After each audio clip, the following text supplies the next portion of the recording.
Okay, good morning students. आज का जो टॉपिक्स है वो है Foucault's pendulum. Foucault's pendulum is just an ordinary pendulum which is free to rotate in any plane but having a long suspension with a heavy bob so that it can keep on swimming for a long time. The rotation of its plane of oscillation about the center of suspension is an evidence of the rotation of the earth about its axis. So this pendulum was first devised by Foucault in 1851. He made its demonstration before the public in Paris.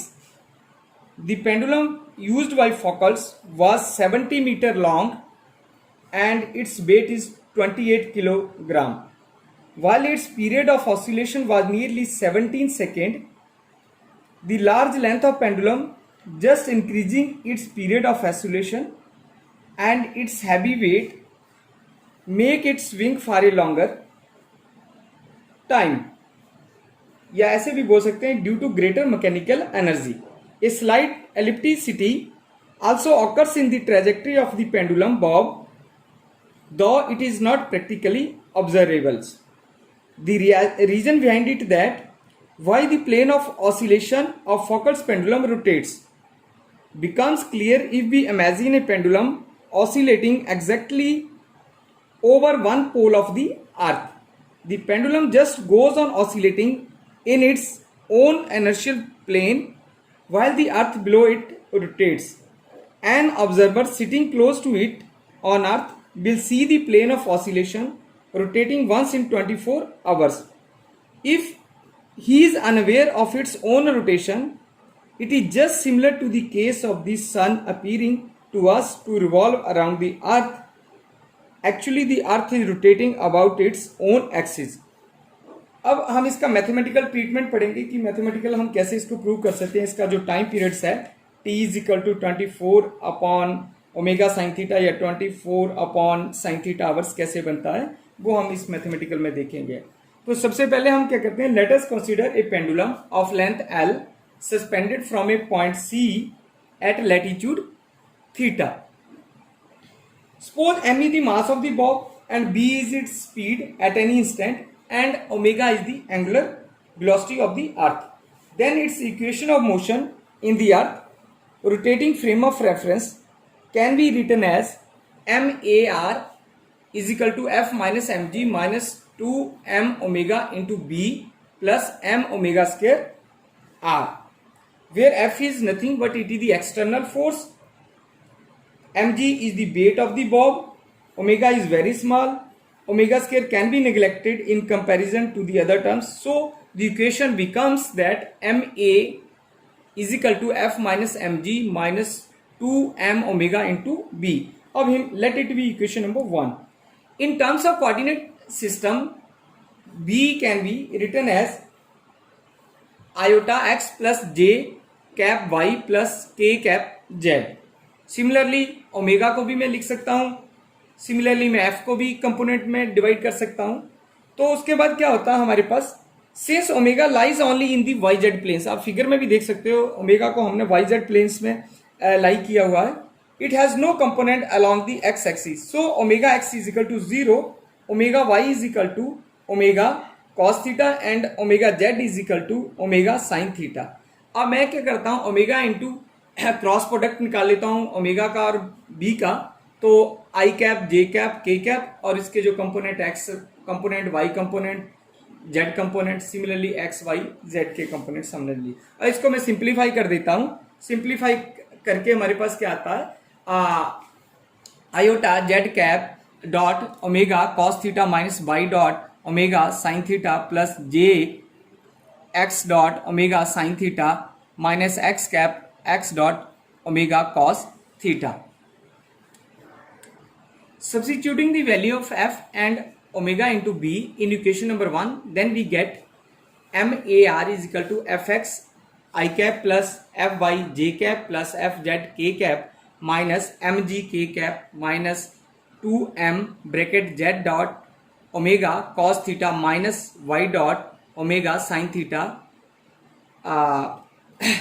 I cap minus 2x dot M omega sine theta J cap plus 2x dot M omega cos theta K cap. ये simplify किया मैंने और कुछ नहीं किया वो, ठीक है। आप उस इक्वेशन जो ऊपर थी हमने क्रॉस प्रोडक्ट लिया, उसी को हमने सिंप्लीफाई किया और कुछ नहीं किया, ठीक है। उसके बाद हम लोग क्या कर सकते हैं, अगर सिंप्लीफाई किया वेयर एम ए आर किसके बराबर होता है, मैंने अलग अलग कंपोनेंट कर लिए, ठीक है। I cap M X plus double dot double differentiation J M double differentiation of Y component और K M double differentiation of Z component. फिर मैंने एम एक्स की वैल्यू पुट कर ली, एम वाई की कर ली और एम जेड की कर ली। ऐसे तीनों वैल्यू हमने अलग अलग निकाल लिया कि एम डबल एक्स क्या है, एम डबल वाई क्या है, एम डबल जेड क्या है, ठीक है। अब उसके बाद अगर आप वो फिगर देखते हो, एक हमने उस फिगर से क्या direction of cosines of tension निकाल लिया है एफ, वो क्या है 0 माइनस एक्स, क्योंकि उसके कंपोनेंट्स क्या है 0 0 और जेड कंपोनेंट्स है, ठीक है। एल उसकी लेंथ है, तो हमारे पास क्या आ जाता है 0 minus X upon L comma 0 minus Y upon L comma L minus Z upon L.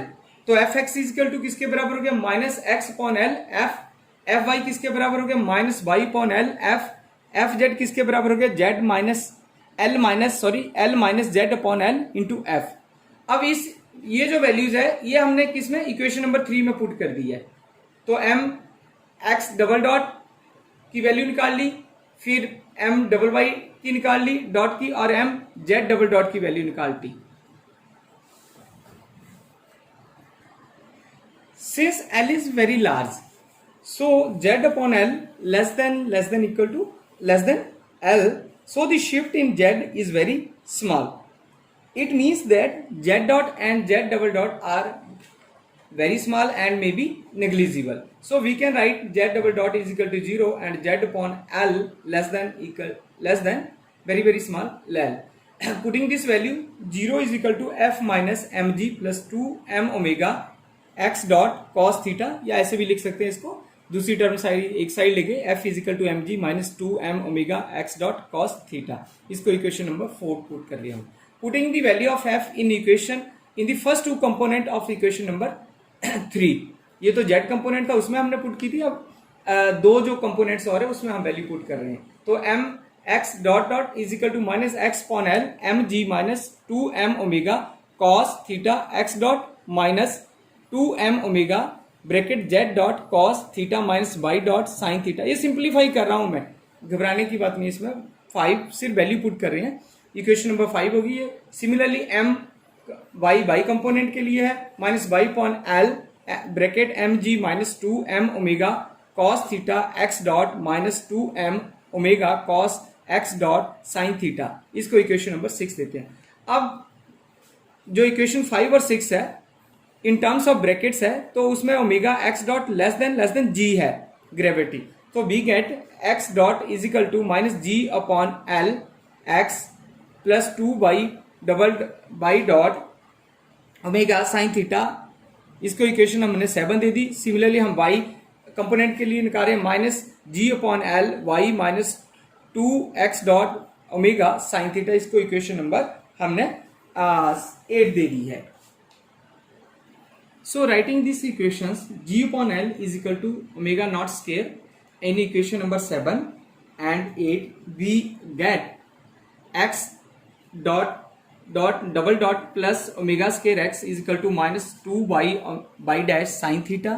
Let it be equation number 9. And similarly for y components, y double dot plus omega square y is equal to minus 2 omega x dot sin theta. Let it be equation 10. So multiplying equation 10y iota and adding the equation number 9, then we have the results is equal to x double dot plus omega square x plus iota y double dot plus iota omega square y is omega naught square y is equal to 2 omega y dot sin theta minus 2 iota omega x dot sin theta। अब हमने क्या किया, इसके x वाले double dot वाले term अलग कर लिए, x प्लस आयोटा वाले अलग कर लिए और दूसरी शिफ्ट अलग कर लिए, रीअरेंज कर लिया, सिंप्लीफाई कर लिया, तो हमारे पास ये रिजल्ट आ जाता। अब हमने क्या किया कि let u is equal to X plus iota y और u dot is equal to x dot plus iota y dot और u double dot is equal to x double dot plus iota double dot कर लिया हमने simplify करने के लिए। तो हमने ये सिंप्लीफाई इक्वेशन करके ये मेरे पास इस वैल्यू को हमने यहाँ पुट किया, ये सारी वैल्यू हमने यहाँ पुट कर दी इस इक्वेशन में और हमारे पास ये रिजल्ट आता है u double dot plus 2 iota omega i u dot plus omega square naught u is equal to 0। This differential equation can be written in the operator form as d square plus 2 iota omega 1 d plus omega naught square bracket of multiply by u is a operator is equal to 0 r d square plus 2 iota omega 1 d plus omega square is equal to 0। अब इसको हम इस जो equation number 13 दी है इसको हम as अगर आप देखते हो ये क्वाड्रेटिक इक्वेशन है। अब इसको क्वाड्रेटिक इक्वेशन को सॉल्व करेंगे तो हमने जैसे 9th-10th में क्वाड्रेटिक इक्वेशन सॉल्व किया वैसे इसके 2 रूट्स आ गए। तो d is equal to iota omega plus minus iota simplify करने के बाद स्क्वायर रूट ओमेगा 1 का स्क्वायर प्लस ओमेगा नॉट का स्क्वायर, ये इक्वेशन नंबर 14 होगी। अब जो इक्वेशन अब हमारे पास 12 इक्वेशन थी u double dot plus 2 iota omega 1 u dot plus omega square u is equal to 0। ये जो इक्वेशन थी अगर इसका मैं जनरल सोल्यूशन से निकालता हूं तो जो सॉल्व करके आता है आपने पेपर में सॉल्व नहीं करना है, इसको आपने सीधे लिख देना जनरल सोल्यूशन। तो हमारे पास क्या रहता है X square plus upon A plus B का whole square and plus Y square upon A minus B का whole square is equal to 1। अब ए और बी क्या थे, इसके हमारे पास डिटर्मिनेंट थे, अनडिटर्मिनेंट कॉन्स्टेंट्स है। अब इनको हमने सॉल्व कर लिया, सॉल्व करने के बाद हमारे पास ये इक्वेशंस बन के आएगी जो जनरल सॉल्यूशंस है। अगर आप इस इक्वेशन नंबर जो 15 है इसको देखते हो तो इक्वेशन ऑफ एलिप्स नहीं नजर आ रही है हमें with the centre at the origin, ऐसी होती है ना वो इक्वेशन हमारे पास X square upon A square plus Y square upon B square is equal to 1। Similarly तो है वो इक्वेशंस। तो अब जो बॉब है इस इक्वेशन से हमें क्या शो हो गया कि जो बॉब है वो trace out an ellipse and since the equation of contains omega 2 depends upon omega and this ellipticity is implied to occur because of omega are due to the rotation of the earth about its axis। So if t is the time period of rotation of the ellipse then omega sin theta t is equal to 2 pi। तो t की value निकाली हमने time period की, तो time period 2 pi upon omega sine theta. ठीक है, omega हमारे पास क्या है 2 पाई अपॉन टी नॉट भी होता है और टी नॉट जो है वो 24 आवर्स होता है। ठीक है, ओमेगा किसके बराबर है हमारे पास, ओमेगा इज इक्वल टू किसके बराबर है, ओमेगा इज इक्वल टू हमारे पास है 2 पाई टी नॉट। अब टी नॉट किसके बराबर है 24 आवर्स के बराबर है। अगर हम ये वैल्यू यहाँ पुट करते हैं तो हमारा जो है वैल्यू निकल के आ जाती है। तो we can conclude that the vertical plane passing through the major axis of the ellipse rotate about the centre of suspension in time period T. अब यहाँ पे 2 केसेस आ जाती है मेरे पास, वो कौन से है, अगर मान लो थीटा जो हमारा वो 90 डिग्री आ जाता है, थीटा हमारा जो है 90 डिग्री आ जाता है। अगर मेरा थीटा 90 डिग्री है ऑन दी पोल की बात कर रहा हूं, on the pole theta is equal to 90 degree, तो टी कितना आ जाएगा मेरे पास, T is equal to 24 hours आ जाएगा। अब सेकंड केस क्या है, अगर थीटा मेरा क्या बनता है इक्वेटर पे 0 बन जाता है, ये पोल की बात कर रहा हूं, ये इक्वेटर की बात कर रहा हूं मैं, तो हमारे पास टी कितना आ जाता है, तो टी उस केस में हमारे पास क्या बन जाता है, इन्फिनिटी बन जाता है। तो टी टाइम पीरियड जो है वो इन्फिनिटी है, which implies that the plane of rotation does not rotate at all, क्योंकि हमारे पास क्या होगा यही आएगा कि टी इज इक्वल टू 24 वाला। ये था हमारे पास फोकल्स पेंडुलम। ठीक है, तो थैंक यू वेरी मच।